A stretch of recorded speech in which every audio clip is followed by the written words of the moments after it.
என் பெயர் நிலா. எனக்கு வயது 29 ஆகிறது என்றாலும் பார்ப்பவர்கள் எவரும் அதை நம்புவதில்லை. என்ன நிலா, இன்னும் காலேஜ் படிக்கிற பொண்ணு மாதிரியே இருக்கியே என்று பலரும் சொல்லும்போது உள்ளுக்குள் ஒரு சின்ன பெருமிதம் ஓடும். இடுப்பு வரை அலைபாயும் கார்மேக கூந்தல், எதையும் ஊடுருவி பார்க்கும் பெரிய கண்கள், இயற்கையிலேயே சிவந்த இதழ்கள், இதுதான் நான்.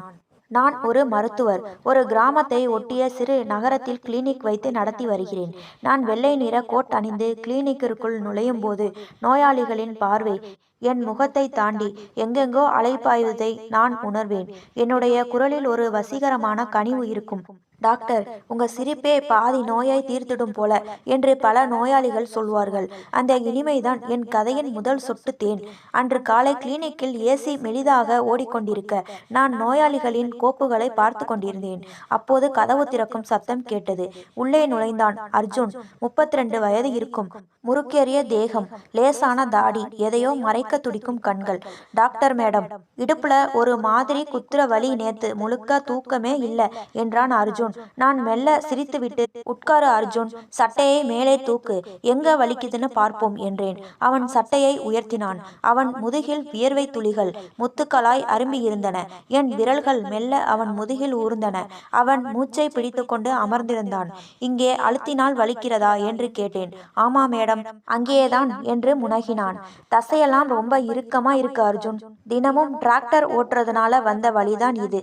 ஆனா தசையை தளர்த்தினா சரியாயிடும் என்று கூறிவிட்டு அப்படியே அந்த படுக்கையில் படு, கொஞ்சம் எண்ணெய் மசாஜ் செய்தால் வலி காணாமல் போய்விடும் என்றேன்.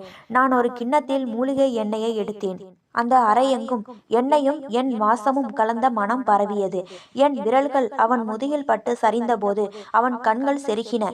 அர்ஜுன், உனக்கு கல்யாணம் ஆயிடுச்சா என்று பேச்சு கொடுத்தேன். இல்ல மேடம், அம்மா பெண் தேடிட்டு இருக்காங்க என்று வெட்கப்பட்டான். அப்படியா, இதுவரைக்கும் யாராவது உன் மனசை பிடிக்கலையா என்று நான் சிரித்து கொண்டே கேட்க அவன் சட்டென்று உங்களைப் போல ஒருத்தி கிடைச்சா பிடிக்கும் என்றான். என் இதயம் ஒரு நிமிடம் துடித்தது. மசாஜ் செய்து கொண்டே என் கைகள் அவன் இடுப்புக்கு கீழே சென்றன. டாக்டர், இன்னும் கொஞ்சம் கீழே என்றான் தவிப்போடு. என் விரல்கள் அவன் தொடைகளை தீண்டின. அவன் சுவாசம் சூடானது. இப்போ அப்படியே நேராக திரும்பு என்றேன். அவன் தயங்கியபடியே மல்லாக்கப்படுத்தான். அவனது வயிற்று பகுதியில் எண்ணெயை தடவி வருடினேன். உன் நரம்புகள் எல்லாம் ரொம்ப சூடா இருக்கு அர்ஜுன், இதை கொஞ்சம் குளிர வைக்கணும் என்று கூறிவிட்டு ஐஸ் கட்டிகள் கொண்ட கோல்டு பேக்கை எடுத்து வைத்தேன். ஒரு பக்கம் சுடு எண்ணெய், ஒரு பக்கம் குளிர்ந்த ஐஸ் பேக். அவன் அந்த தவிப்பில் சிலிர்த்து போனான். டாக்டர், இது என்ன வைத்தியம் என்று கேட்டான். இதுதான் நவீன சிகிச்சை முறை என்று சிரித்தேன். இப்போ ஒரு உடற்பயிற்சி செய்யலாம், எழுந்து நில் என்றேன். அவன் எழுந்து நின்றான். அவனது கால்களுக்கு இடையே நான் மண்டியிட்டு அமர்ந்து அவன் இடுப்பை பிடித்து அழுத்தினேன். என் விரல்கள் அவன் சதையில் ஆழ பதிந்தன. அவன் குனிந்து என்னை பார்த்தான். அவனது மூச்சு காற்று என் கன்னங்களில் பட்டது. இப்போ என் இடுப்பை பிடி அர்ஜுன், நான் குனிகிறேன், நீ என்னை தூக்கி பிடிக்கணும் என்றேன். அவன் தயங்கினான். பரவாயில்லை, பிடி என்றேன். அவன் கைகள் என் இடுப்பை வளைத்தன. அந்த தொடுதல் மின்சாரம் பாய்ந்தது போல இருந்தது. என் கோட் விலகி என் ஆடை தெரிந்தது. அவன் கண்கள் அகல விரிந்தன. ஏன் கை நடுங்குது அர்ஜுன்? நீங்க ரொம்ப அழகா இருக்கீங்க டாக்டர் என்றான் திக்கி திணறி. அழகு கூட ஒரு மருந்துதான் என்று சிரித்தபடியே அவன் தோளில் கை வைத்தேன். என் கைகள் அவன் கைகளை உரசின. சிகிச்சை முடிந்து அவன் கிளம்பும் போது சில மருந்துகளை எழுதி கொடுத்தேன். இந்த மருந்தை யாராவது போட்டு விடணும், நீயே போட முடியாது. நான் நாளைக்கு உன் ஊர் பக்கம்தான் வரேன், வேணும்னா நானே வந்து போட்டு விடவா என்று கேட்டேன். அவன் முகம் மலர்ந்தது. கண்டிப்பா வாங்க மேடம் என்றான். மறுநாள் மாலை அவன் வீட்டிற்கு சென்றேன். அவன் அம்மா என்னை கடவுளைப் போல வரவேற்றுவிட்டு டீ போட சமையலறைக்குள் சென்றார். அறையில் அர்ஜுன் மட்டும் இருந்தான். நான் கதவை சாத்தினேன். அவன் கட்டிலில் அமர்ந்திருந்தான். சட்டையை கழட்டு அர்ஜுன், சிகிச்சையை ஆரம்பிக்கலாம் என்றபடி என் வெள்ளை நிற கோட்டை மெல்ல கழற்றி ஓரமாக வைத்தேன். என் சட்டையின் நுனியும் கூந்தலும் அவன் முகத்தில் பட்டு உரசியது. என் விரல்கள் அவன் முதுகில் மீண்டும் ஒரு தாளமிட்டன. டாக்டர், இன்னைக்கு வலி ரொம்ப குறைவா இருக்கு என்றான் அர்ஜுன் ரகசிய குரலில். வலி குறைஞ்சாலும் இந்த சிகிச்சையை முழுமையா முடிக்கணும் அர்ஜுன் என்றபடி அவன் மார்பில் எண்ணெயை ஊற்றினேன். என் விரல்கள் அவன் மார்பு ரோமங்களுக்குள் சிக்கி விளையாட அவன் மூச்சு காற்று அனலாக வீசியது. உன் இதயம் ஏன் இவ்வளவு வேகமா அடிச்சுக்குது? நீங்க இவ்வளவு பக்கத்துல இருக்கீங்களே டாக்டர், இன்னும் பக்கத்துல வருவேன் என்று நான் அவன் மீது சாய்ந்தபோது கதவு தட்டப்பட்டது.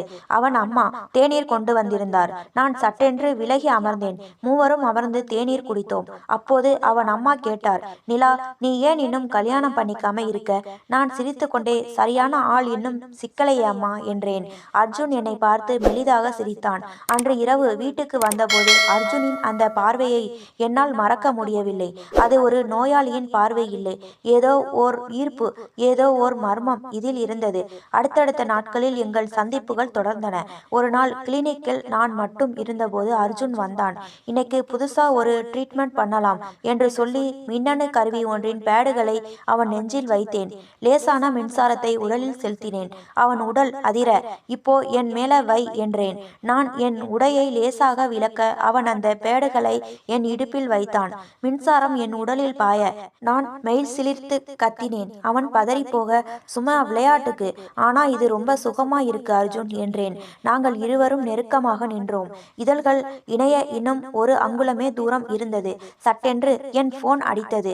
மருத்துவமனையிலிருந்து அவசர அழைப்பு. நான் விலகி சென்றேன். நாட்கள் உருண்டோடின. எங்கள் நட்பு காதலானது.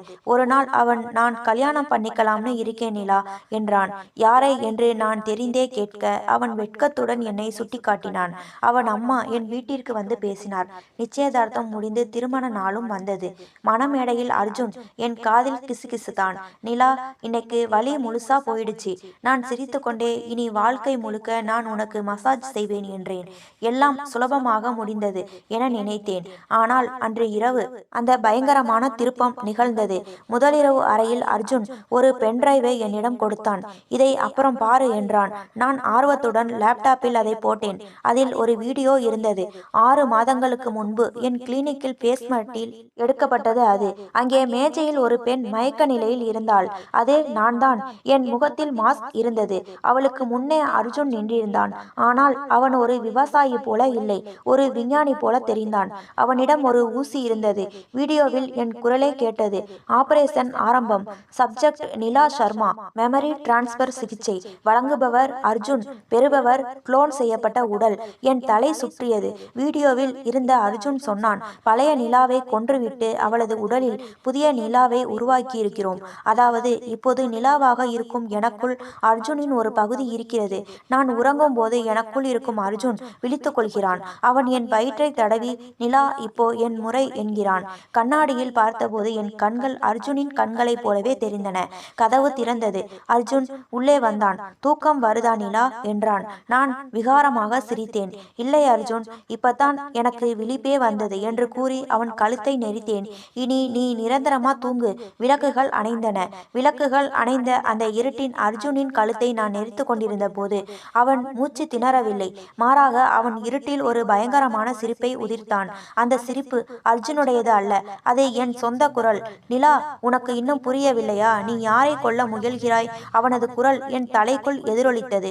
நான் அதிர்ச்சியில் கைகளை எடுத்தேன். அறையில் மீண்டும் வெளிச்சம் பரவியது. ஆனால் இப்போது கண்ணாடி முன் நின்றது நான் அல்ல. கண்ணாடியில் தெரிவது அர்ஜுன். ஆனால் அவன் அணிந்திருப்பது நிலாவின் ஆடை. நான் என் கைகளை பார்த்தேன். அவை கரடு முரடான அர்ஜுனின் கைகளாக மாறியிருந்தன. அந்த பென்றை ஒரு பொறி நிலா என்றான் அர்ஜுன். உண்மையில் மெமரி டிரான்ஸ்பர் நடந்தது உனக்கு அல்ல, எனக்கு. விவசாயியாக வந்த அர்ஜுன் ஒரு சாதாரண ஆள் இல்லை.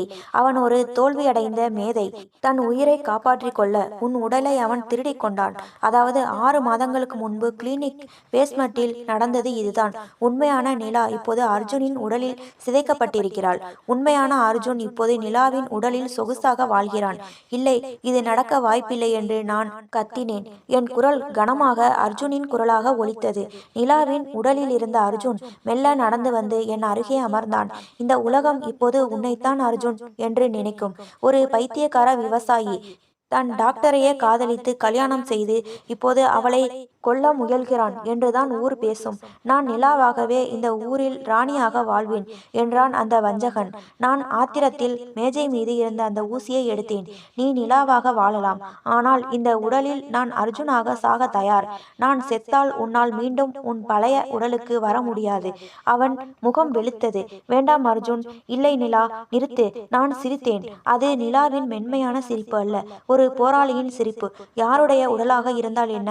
உள்ளே இருக்கும் உயிர் நிலா உடையது. இந்த அநீதிக்கு இதுதான் முடிவு. மறுநாள் காலை ஊரே பேசிக்கொண்டது. பாவம் அந்த டாக்டர் நிலா. முதலிரவு அன்றே அந்த அர்ஜுன் மாரடைப்பில் இறந்துட்டான். நிலா இப்போ ரொம்ப அமைதியா இருக்கா. ஆனால் யாருக்கும் தெரியாது. அந்த வீட்டில் இப்போது வாழ்ந்து கொண்டிருப்பது நிலாவும் அல்ல, அர்ஜுனும் அல்ல. அது இரண்டு ஆன்மாக்களும் சிதைந்து போன ஒரு விசித்திரமான உருவம். அர்ஜுனின் உடல் மாரடைப்பால் இறந்து விட்டதாக ஊர் நம்பியது. ஆனால் அந்த நிலாவின் உடலுக்குள் இப்போது இரண்டு ஆன்மாக்களின் யுத்தம் நடந்து கொண்டிருந்தது. அர்ஜுன் உடலிலிருந்து தப்பித்த நிலாவின் ஆன்மாவும் நிலாவின் உடலை திருடிய அர்ஜுனின் ஆன்மாவும் ஒரே மூளைக்குள் மோதி கொண்டன. பகல் நேரங்களில் அவள் புகழ்பெற்ற மருத்துவர் நிலா. ஆனால் இருள் சூழும்போது அவளது கண்கள் அர்ஜுனின் குரூரத்தை வெளிப்படுத்தின. திருமணம் முடிந்து சில வாரங்கள் ஆகியிருந்தது. ஒரு நள்ளிரவில் நிலா தன் கிளினிக்கின் பேஸ்மட்டிற்கு சென்றாள். அங்கே பழைய மெமரி டிரான்ஸ்பர் மிஷின் இன்னும் இருந்தது. அவள் கண்ணாடியை பார்த்து பேசத் தொடங்கினாள். நிலா, வீணாக என் மூளைக்குள் போராடாதே. நீ இப்போது வெறும் ஞாபகம் மட்டும்தான். இந்த உடலும் உன் கிளினிக்கும் உன் கௌரவமும் இனி என்னுடையது. திடீரென கண்ணாடியில் தெரிந்த பிம்பம் மாறியது. நிலாவின் முகம் மறைந்து இறந்த அர்ஜுனின் முகம் தெரிந்தது. இல்லை அர்ஜுன், நீ ஒரு விஷயத்தை மறந்துவிட்டாய். இந்த உடலில் நான் இருக்கவில்லை. இந்த உடலே நான் தான். அர்ஜுன் அதிர்ச்சியுடன் பின்வாங்கினான். அவனது கைகள் அவன் பேச்சை கேட்க மறுத்தன. நிலாவின் ஆன்மா தன் உடலின் கட்டுப்பாட்டை மெல்ல மெல்ல மீட்கத் தொடங்கியது. அவள் தன் மேஜையில் இருந்த ஒரு சிறிய டைரியை திறந்தாள். அதில் அவள் ஏற்கனவே எழுதி வைத்திருந்தாள். அர்ஜுன், நீ என்னை விட சிறந்த விஞ்ஞானியாக இருக்கலாம். ஆனால் நான் உன்னை விட சிறந்த மருத்துவர். நீ செய்த குளோனிங் முறையில் ஒரு மிகப்பெரிய தவறு இருக்கிறது. குளோன் செய்யப்பட்ட உடல் அதன் அசல் ஆன்மாவை தவிர வேறு எதையும் நீண்ட காலம் ஏற்காது. அது தானாகவே அழியத் தொடங்கும். நிலாவின் உடலில் இப்போது நீல நிற தழும்புகள் தோன்ற ஆரம்பித்தன. தோல் உதிரத் தொடங்கியது. அர்ஜுன் அலறினான். இதற்கு மருந்தே இல்லையா? மருந்து இருக்கிறது, ஆனால் அது உனக்கு தெரியாது என்று நிலாவின் உள்மன குரல் ஒலித்தது. அடுத்த நாள் காலை கிளினிக் திறக்கப்பட்டது. டாக்டர் நிலா எப்போதும் போல புன்னகையுடன் நோயாளிகளை பார்த்து கொண்டிருந்தாள். அவளது முகத்தில் எந்த தழும்பும் இல்லை. அவள் மிகவும் ஆரோக்கியமாக தெரிந்தாள். அவள் அசிஸ்டண்ட் உள்ளே வந்து, மேடம், நேத்து அந்த பழைய மிஷினை என்ன பண்ணலாம் என்று கேட்டார். நிலா மெல்ல நிமிர்ந்து பார்த்தாள். அவளது கண்களில் ஒரு விசித்திரமான மின்னல். அதை உடைச்சு போட்டுடுங்க. இனிமே இந்த உலகத்துல அர்ஜுன்னு ஒருத்தன் தேவையே இல்லை என்றாள். அவள் கையில் ஒரு சிரஞ்சு இருந்தது. அதில் மெமரி எரேசர் என்று எழுதப்பட்டிருந்தது. அவள் அர்ஜுனின் நினைவுகளை முற்றிலும் அழித்துவிட்டு தன் உடலை தானே மீட்டெடுத்திருந்தாள். ஆனால் ஒரு சிறிய வித்தியாசம். அவள் டீ குடிக்கும்போது அர்ஜுனைப் போலவே டீயை ஆற்றி பருகினாள். அவளுக்கு இப்போது டிராக்டர் ஓட்ட தெரிந்திருந்தது. நிலாவின் உடலுக்குள் இப்போது நிலா மட்டும்தான் இருக்கிறாளா, அல்லது அர்ஜுனின் திறமைகளையும் சேர்த்து கொண்ட ஒரு சூப்பர் நிலாவா? யார் யாரை வென்றார்கள் என்பது இப்போது அந்த அறையின் 4 சுவர்களுக்கு மட்டுமே தெரிந்த ரகசியம். கிளினிக்கில் நிலா அமர்ந்திருந்தாள். இப்போது அவள் வெறும் மருத்துவர் மட்டுமல்ல, அர்ஜுனின் நுணுக்கமான அறிவியல் அறிவும் அவளுக்குள் கலந்திருந்தது. ஆனால் அந்த வெற்றி முழுமையானது அல்ல என்பதை அவள் உணரத் தொடங்கினாள். ஒரு நாள் மாலை கிளினிக்கிற்கு ஒரு முதியவர் வந்தார். அவர் அர்ஜுனின் கிராமத்தை சேர்ந்தவர். டாக்டர் அம்மா, அர்ஜுன் தம்பி இறந்ததுல இருந்து அவங்க அம்மாவுக்கு உடம்பு சரியில்லை. நீங்க ஒரு முறை வந்து பார்த்தா புண்ணியமா இருக்கும் என்றார். நிலாவின் இதயத்தில் ஒரு மெல்லிய நடுக்கம் ஏற்பட்டது. அர்ஜுனின் ஆன்மாவை அவள் அழித்து விட்டதாக நினைத்தாள். ஆனால் அம்மா என்ற வார்த்தையை கேட்டதும் அவளது இடது கை தானாகவே நடுங்கத் தொடங்கியது. அது அர்ஜுனின் கை நடுக்கம். நிலா மீண்டும் அந்த பழைய வீட்டிற்கு சென்றாள். அர்ஜுனின் அம்மா படுக்கையில் இருந்தார். நிலாவை கண்டதும் அவர் கண்கள் கலங்கின. வாமா நிலா, என் மகன் போனதுல இருந்து இந்த வீடே இருட்டாயிடுச்சு. ஆனா உன்னை பார்க்கும்போது அவன் பக்கத்துல இருக்கிற மாதிரியே இருக்கு என்றார். நிலா அவர் கையை பிடித்து நாடி பார்த்தார். அப்போதுதான் அந்த அதிசயம் நடந்தது. நிலாவின் வாய் தானாகவே பேசியது. அம்மா, கவலைப்படாதீங்க, நான் வந்துட்டேன்.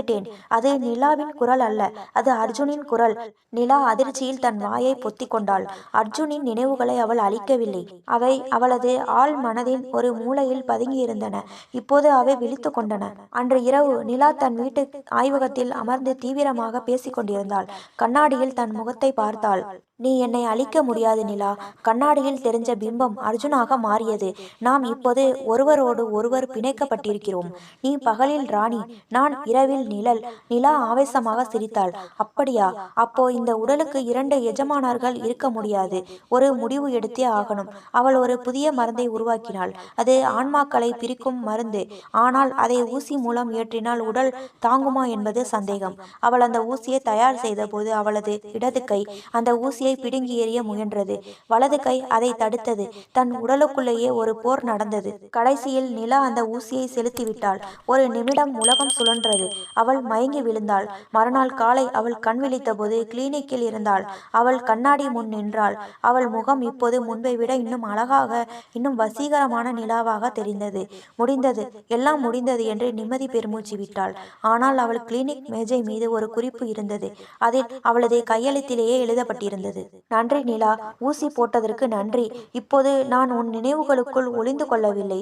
உன் டிஎன்ஏ உடனே கலந்து விட்டேன். இனி நீ செய்யும் ஒவ்வொரு சிகிச்சையிலும் நான் இருப்பேன். நீ பார்க்கும் ஒவ்வொரு நோயாளியும் என் கண்கள் வழியேதான் உனக்கு தெரிவார்கள். கீழே அர்ஜுனின் கையெழுத்து இருந்தது. நிலா பயங்கரமாக சிரித்தாள். அந்த சிரிப்பில் நிலாவின் கனிவும் இருந்தது, அர்ஜுனின் வஞ்சகமும் இருந்தது. யார் வென்றார்கள்? இப்போது அந்த உடலில் இருப்பது ஒரு புதிய இனம். நிலாவும் அர்ஜுனும் இணைந்த ஒரு அறிவியல் அதிசயம். வெளியே மழை பெய்ய தொடங்கியது. நிலா தன் கோட்டை அணிந்து கொண்டு அடுத்த நோயாளியை பார்க்க தயாரானாள்.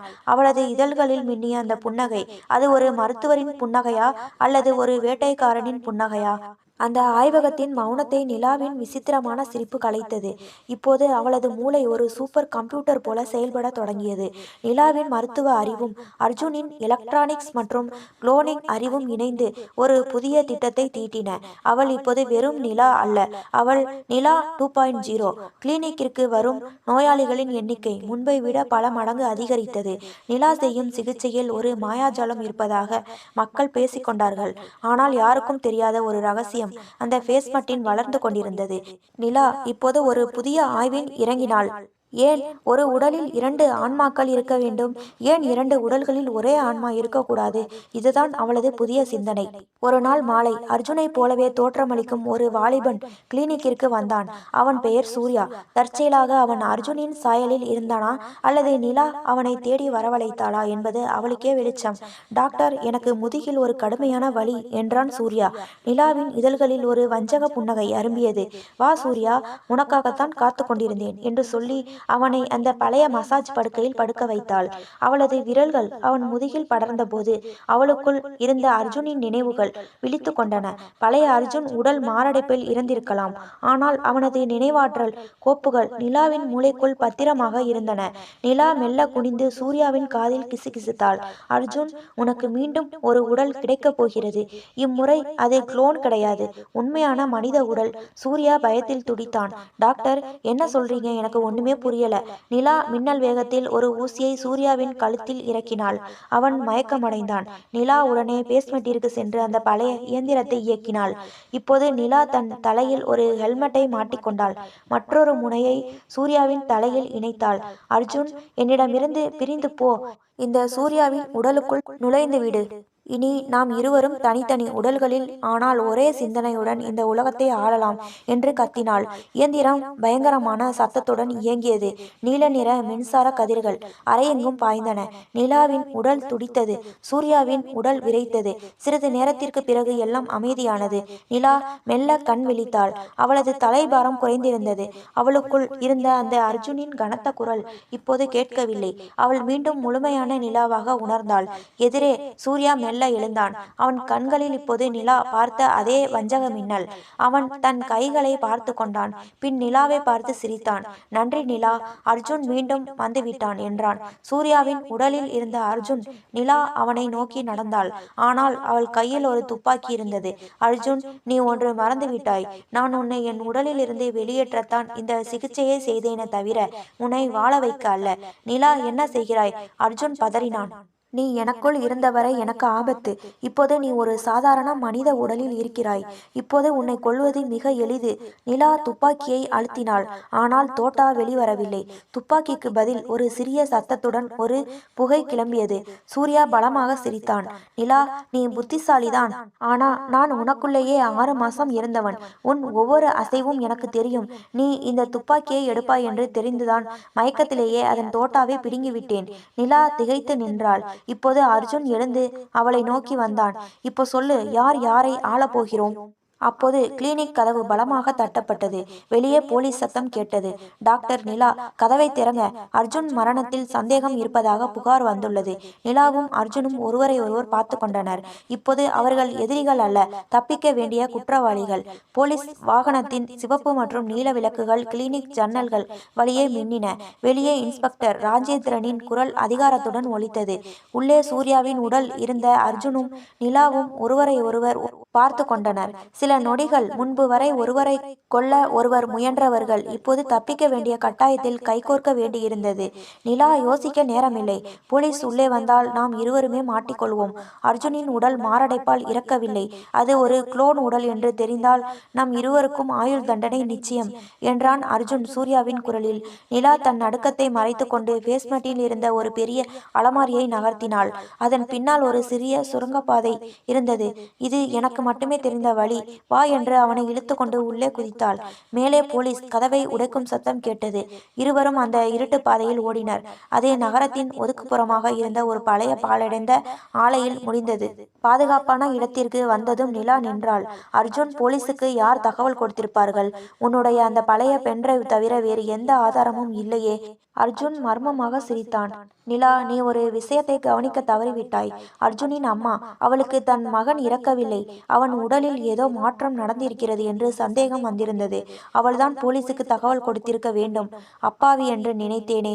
அந்த அம்மா இவ்வளவு வேலை செய்தாரா என்று நிலா வியந்தாள். ஆனால் அதைவிட பெரிய ஆபத்து ஒன்று இருக்கிறது நிலா என்று அர்ஜுன் அவளை நெருங்கினான். இந்த சூர்யாவின் உடலில் நான் முழுமையாக நிலை பெறவில்லை.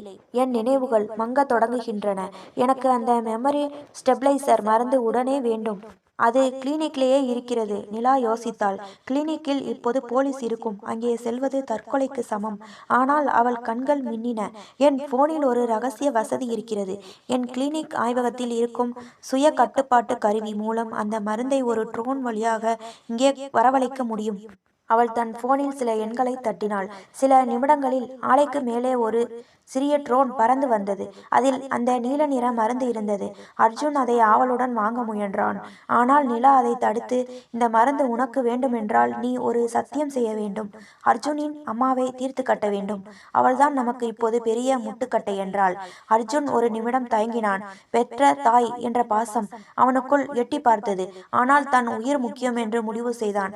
சரி, சம்மதம் என்றான். நிலா அந்த ஊசியை அவனிடம் கொடுத்தாள். அர்ஜுன் அதை தன் கையில் ஏற்றி கொண்டான். ஒரு நிமிடம் அவன் உடல் சிலிர்த்தது. ஆ, இப்போதான் என் மூளை தெளிவா இருக்கு என்று சிரித்தான். ஆனால் அந்த சிரிப்பு நீண்ட நேரம் நீடிக்கவில்லை. அவன் கண்கள் சிவந்தன. உடல் நரம்புகள் புடைத்தன. நிலா, என்ன இது? உடல் எரியுதே என்று அலறினான். நிலா அமைதியாக தன் கைகளை கட்டி கொண்டு சொன்னாள். அர்ஜுன், நீ இன்னும் என்னை சரியாக புரிந்து கொள்ளவில்லை. அந்த ட்ரோனில் வந்தது மெமரி ஸ்டெபிளைசர் கிடையாது. அது DNA சிதைப்பான். நீ இன்னொரு உடலை திருட முயன்றதுக்கான பரிசு இது. அர்ஜுன் தரையில் விழுந்து துடித்தான். துரோகி, நீயும் மாட்டிக்கொள்வாய். மாட்ட மாட்டேன் அர்ஜுன். ஏனென்றால் அர்ஜுன் கொலை வழக்கில் போலீஸ் இப்போது சூர்யாவை தேடிக்கொண்டிருக்கிறது. நீ சூர்யாவின் உடலோடு அழிந்து போவாய். நான் டாக்டர் நிலாவாக மீண்டும் கிளினிக்கிற்கு செல்வேன். அங்கே நான் ஒரு நோயாளி போல தான் இருப்பேன். போலீசிடம் நீ என்னை கடத்தி வந்ததாக சொல்லிவிடுவேன். அர்ஜுன் மெல்ல மெல்ல அசைவற்று கிடந்தான். நிலா தன் கலைந்த கூந்தலை சரி செய்தாள். தன் உடையில் இருந்த தூசியை தட்டினாள். அப்போது அவள் பின்னால் ஒரு நிழல் தெரிந்தது. நல்ல திட்டம் டாக்டர் நிலா, ஆனா ஒரு தப்பு பண்ணிட்டீங்க என்றது ஒரு பெண் குரல். நிலா திரும்பி பார்த்தாள். அங்கே கையில் துப்பாக்கியுடன் நின்றது அர்ஜுனின் அம்மா. ஆனால் அவர் முகத்தில் அந்த பழைய பாசம் இல்லை. ஒரு தேர்ந்த உளவாளியின் கூர்மை இருந்தது. அர்ஜுன் என் மகனே இல்லை. அவன் ஒரு தேடப்படும் கிரிமினல் விஞ்ஞானி. அவனை பிடிக்கத்தான் நான் அம்மாவாக நடித்தேன். இப்போ அவன் காலி. அடுத்து நீதான். நிலா திகைத்து போய் நின்றாள். பாலடைந்த அந்த ஆலையில் மௌனத்தில் அர்ஜுனின் அம்மாவாக நடித்த அந்த பெண் ஏஜென்டின் துப்பாக்கி நிலாவின் நெற்றியை நோக்கி நிலை பெற்றிருந்தது. தரையில் சூர்யாவின் உடல் அர்ஜுனின் ஆன்மாவுடன் செயலிழந்து கிடந்தது. உங்களை ஒரு சாதாரண கிராமத்து பெண் என்று நினைத்தேன். நிலாவின் குரலில் நடுக்கமும் வியப்பும் கலந்திருந்தது. என் பெயர் இன்ஸ்பெக்டர் காயத்ரி, CBCIDயின் உயிரியல் குற்றப்பிரிவு. அர்ஜுன் பல வருடங்களாக தேடப்பட்டு வந்த ஒரு சர்வதேச குற்றவாளி. அவன் உன்னை தேர்ந்தெடுத்தது தற்செயல் அல்ல நிலா. உன் மருத்துவ திறமையை அவன் பயன்படுத்தி கொண்டான் என்றார் காயத்ரி. நிலா மெல்ல தன் கைகளை உயர்த்தினாள். அப்படியானால் நீங்களும் நானும் ஒரே பக்கம்தான் காயத்ரி. அவனை கொல்லத்தான் நான் இந்த நஞ்சை கொடுத்தேன். இப்போது அவன் முடிந்து விட்டான். என்னை விட்டுவிடுங்கள். அப்படியில்லை நிலா.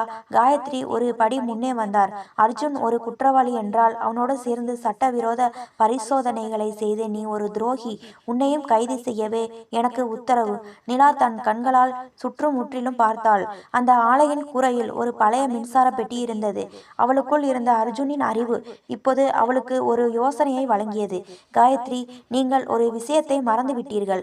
அர்ஜுன் எனக்குள் இருந்தபோது அவன் எனக்கு வெறும் அறிவை மட்டும் தரவில்லை, ஆபத்தான நேரங்களில் எப்படி தப்பிக்க வேண்டும் என்ற தந்திரத்தையும் தந்துவிட்டு போயிருக்கிறான். நிலா சட்டென்று தன் காலால் தரையில் இருந்த ஒரு இரும்பு உதைத்தாள். அது காயத்ரியின் கவனத்தை திசை திருப்பிய அந்த ஒரு நொடியில் நிலா தன் கையில் மறைத்து வைத்திருந்த லேசர் டார்ச் ஒன்றை ஆன் செய்து காயத்ரியின் கண்களில் அடித்தாள். ஆ என்று காயத்ரி அலறியபடி கண்களை மூடிக்கொண்டார். நிலா தப்பியோடவில்லை. மாறாக அங்கிருந்த மின்சார சுவிட்சை நோக்கி ஓடினாள். அர்ஜுன் அவளுக்கு கற்றுக் கொடுத்த எலக்ட்ரிக்கல் ஸ்டிமுலேஷன் வித்தையை பயன்படுத்தினாள். ஆலை முழுவதும் ஒருவித அதிர்வு பரவியது. காயத்ரி, இந்த இடம் முழுவதும் எலக்ட்ரோ மேக்னட்டிக் அலைகளால் நிறைந்துவிட்டது. நீங்கள் துப்பாக்கியை இயக்கினால் அது உங்கள் கையிலேயே வெடிக்கும் என்று நிலா இருட்டிலிருந்து கத்தினாள். காயத்ரி சுதாரித்து கொண்டு தரையில் அமர்ந்தார். நிலா, நீ தப்பிக்க முடியாது. போலீஸ் படை இந்த இடத்தை நெருங்கி கொண்டிருக்கிறது. அப்போது தரையில் பிணமாக கிடந்த சூர்யாவின் உடல் மெல்ல அசைந்தது. நிலாவும் காயத்ரியும் அதிர்ச்சியில் உறைந்தனர். சூர்யா மெல்ல எழுந்தான். அவனது தோல் சிதைந்து முகம் விகாரமாக காணப்பட்டது. நிலா கொடுத்த நஞ்சு அவனை கொல்லவில்லை, மாறாக அவனது செல்களை உருமாற்றி ஒரு அரக்கனை போல மாற்றிவிட்டிருந்தது. யாரும் தப்பிக்க முடியாது. அர்ஜுனின் குரல் இப்போது பல மனிதர்களின் குரல்கள் ஒன்றாக சேர்ந்தது போல கேட்டது. அவன் காயத்ரியை நோக்கி பாய்ந்தான். நிலைமை கைமீறி போவதை கண்ட நிலா காயத்ரியை நோக்கி ஓடினாள். காயத்ரி, அவனை இப்போதே தடுக்காவிட்டால் அவன் இந்த நகரத்தையே அழித்து விடுவான்.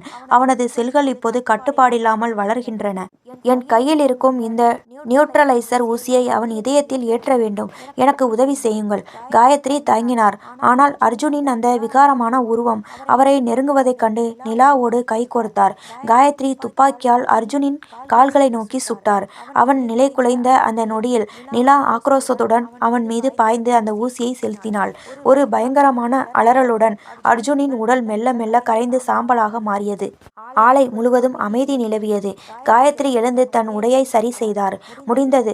அர்ஜுன் என்ற அத்தியாயம் முடிந்தது. அவர் நிலாவை பார்த்தார். நிலா, நீ செய்த இந்த உதவிக்காக உனக்கு ஒரு வாய்ப்பு தருகிறேன். இங்கிருந்து ஓடிவிடு. போலீஸ் வரும்போது நீ அர்ஜுனால் கொல்லப்பட்டு விட்டதாக நான் அறிக்கை தருகிறேன். ஆனால் இனி நீ மருத்துவராக எங்கும் வேலை செய்யக்கூடாது. நிலா என்ற அடையாளம் இன்றோடு சாக வேண்டும். நிலா மௌனமாக தலை குனிந்தாள். அவள் தன் கையில் இருந்த டாக்டர் ஸ்டெதஸ்கோப்பை தரையில் வீசினாள். நன்றி காயத்ரி. இனி நிலா இல்லை, வேறு ஒருத்தி பிறப்பாள். 3 மாதங்களுக்கு பிறகு மறுபடியும் ஒரு மலை பிரதேசத்தில் ஒரு சிறிய கிளினிக். அங்கே ஒரு புதிய பெண் மருத்துவர் அமர்ந்திருந்தாள். அவளது கண்கள் பழைய நிலாவைப் போலவே இருந்தன. அப்போது ஒரு நோயாளி உள்ளே வந்தார். டாக்டர், என் பெயர் விக்ரம். எனக்கு ஒரு விசித்திரமான வலி. நிலா சிரித்தாள். உட்காருங்கள் விக்ரம், சிகிச்சையை ஆரம்பிக்கலாம். அவள் மருந்துகளை எழுதத் தொடங்கிய போது அவளது இடது கை தானாகவே அர்ஜுனின் கையெழுத்தில் எழுதத் தொடங்கியது. நிலா அதை தடுத்து நிறுத்திவிட்டு புன்னகைத்தாள். அந்த மலை பிரதேச கிளினிக்கின் ஜன்னல் வழியாக பனிமூட்டம் உள்ளே நுழைந்தது. விக்ரம் என்ற அந்த நோயாளி நிலாவை உற்று பார்த்தார். நிலாவின் இடது கை அர்ஜுனின் கையெழுத்தில் எழுத முயன்றதை அவர் கவனித்து விட்டார். டாக்டர், உங்கள் கை ஏன் அப்படி நடுங்குகிறது என்று விக்ரம் மெல்லிய குரலில் கேட்டார். நிலா சட்டென்று தன் இடது கையை வலது கையால் இறுக பிடித்து கொண்டாள். ஒன்றுமில்லை விக்ரம், இது வெறும் தசை பிடிப்புதான். உங்கள் வலியை பற்றி சொல்லுங்கள் என்று சமாளித்தாள். விக்ரம் தன் சட்டையை சற்றே விலக்கினார். அவரது முதுகில் ஒரு விசித்திரமான தழும்பு இருந்தது. அது பார்ப்பதற்கு ஒரு சிப் பொருத்தப்பட்ட தழும்பு போல தெரிந்தது. நிலாவின் கண்கள் விரிந்தன. அவளுக்குள் இருந்த அர்ஜுனின் அறிவு இப்போது அவளை எச்சரித்தது. இது சாதாரண தழும்பு அல்ல. இது பயோ டேட்டா ஸ்டோரேஜ் சாதனம். விக்ரம், நீ யார்? இங்கே எதற்கு வந்தீர்கள்? நிலாவின் குரலில் அதிகாரம் பிறந்தது. விக்ரம் மெல்ல சிரித்தார். நிலா, காயத்ரி உன்னை தப்பிக்க விட்டது ஒரு நாடகம். நீ எங்கே போகிறாய், என்ன செய்கிறாய் என்பதை கண்காணிக்கவே என்னை அனுப்பினார்கள். ஆனால் நான் போலீஸ் அல்ல. நான் அர்ஜுன் வேலை செய்த அதே ரகசிய அமைப்பின் உறுப்பினர். நிலா திகைத்து நின்றாள். தப்பித்து விட்டோம் என்று நினைத்த இடத்தில் மீண்டும் அதே ஆபத்து. அர்ஜுன் இப்போது உயிருடன் இல்லை. என்னை விட்டு விடுங்கள் என்று கெஞ்சினாள். அர்ஜுன் சாகவில்லை நிலா. அவன் உனக்குள் இருக்கிறான். அவனது மூளையில் இருந்த அந்த ரகசிய ஃபார்முலா இப்போது உனக்கு தெரியும். அதை எங்களுக்கு கொடுத்தால் நீ நிம்மதியாக வாழலாம் என்றார் விக்ரம். நிலாவுக்குள் இப்போது ஒரு மாற்றம் நிகழ்ந்தது. அவளது கண்கள் சிவந்தன. அவளது சிந்தனை வேகம் எடுத்தது. அர்ஜுனின் வஞ்சகமும் நிலாவின் புத்திசாலித்தனமும் இணைந்து ஒரு முடிவுக்கு வந்தன. அவள் விக்ரமை நோக்கி நடந்தாள். உங்களுக்கு அந்த ஃபார்முலா வேண்டுமா? இதோ எடுத்துக்கொள்ளுங்கள் என்று சொல்லி அங்கிருந்து ஒரு லேசர் ஸ்கேனரை எடுத்து விக்ரமின் கண்களில் பாய்ச்சினாள். விக்ரம் நிலை குலைந்தார். நிலா அவரை பிடித்து அந்த பழைய மசாஜ் படுக்கையில் தள்ளினாள். நீங்கள் அர்ஜுனை தேடி வரவில்லை, மரணத்தை தேடி வந்திருக்கிறீர்கள். நிலா இப்போது தன் கையில் இருந்த ஒரு சிறிய திரவத்தை விக்ரமின் அந்த தழும்பில் ஊற்றினாள். அது அர்ஜுனின் ரகசிய குறிப்புகளில் இருந்த டிஜிட்டல் வைரஸ். அது விக்ரமின் உடலில் இருந்த சிப்பை சிதைத்து அவரது நரம்பு மண்டலத்தை தாக்கியது. விக்ரம் துடித்தார். நிலா நிறுத்து, இது உனக்கே ஆபத்து. இல்லை விக்ரம், இனி நிலா என்ற பொண்ணும் இல்லை, அர்ஜுன் என்ற விஞ்ஞானியும் இல்லை. நான் இப்போது ஒரு புதிய சக்தி.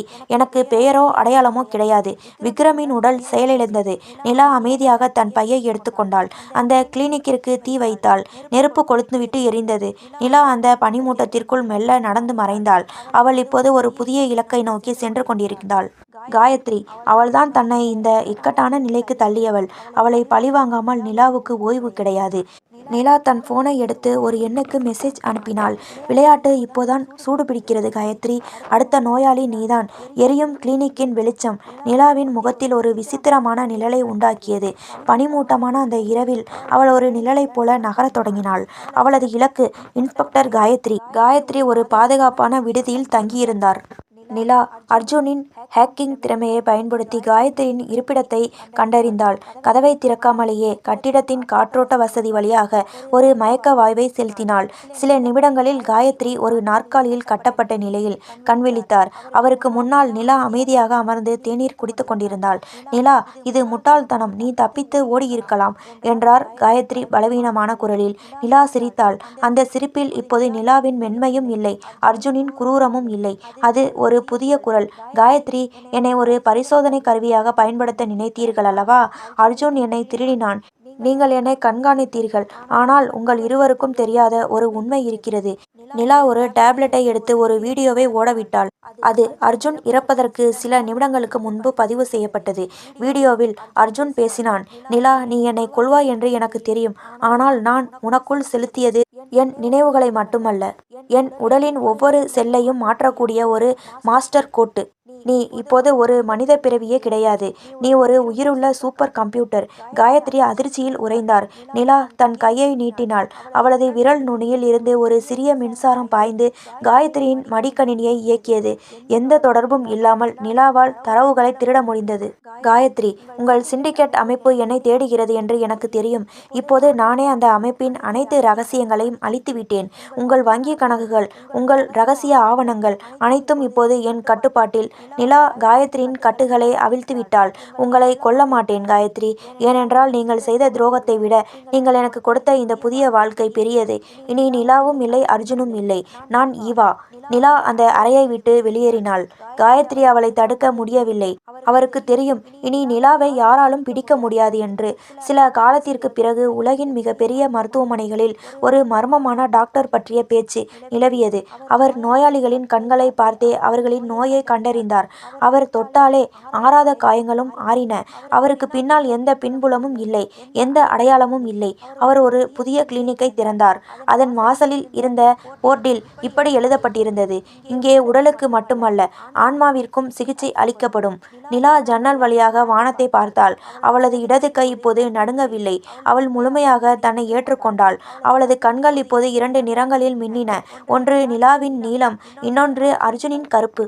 இந்த கதை மர்மம், அறிவியல் மற்றும் மனித உணர்வுகளின் ஒரு கலவை. யார் நல்லவர், யார் கெட்டவர் என்பதை விட ஒரு நெருக்கடியான சூழலில் ஒரு உயிர் எப்படி தன்னை தகவமைத்துக் கொள்கிறது என்பதே இதன் மையக்கரு.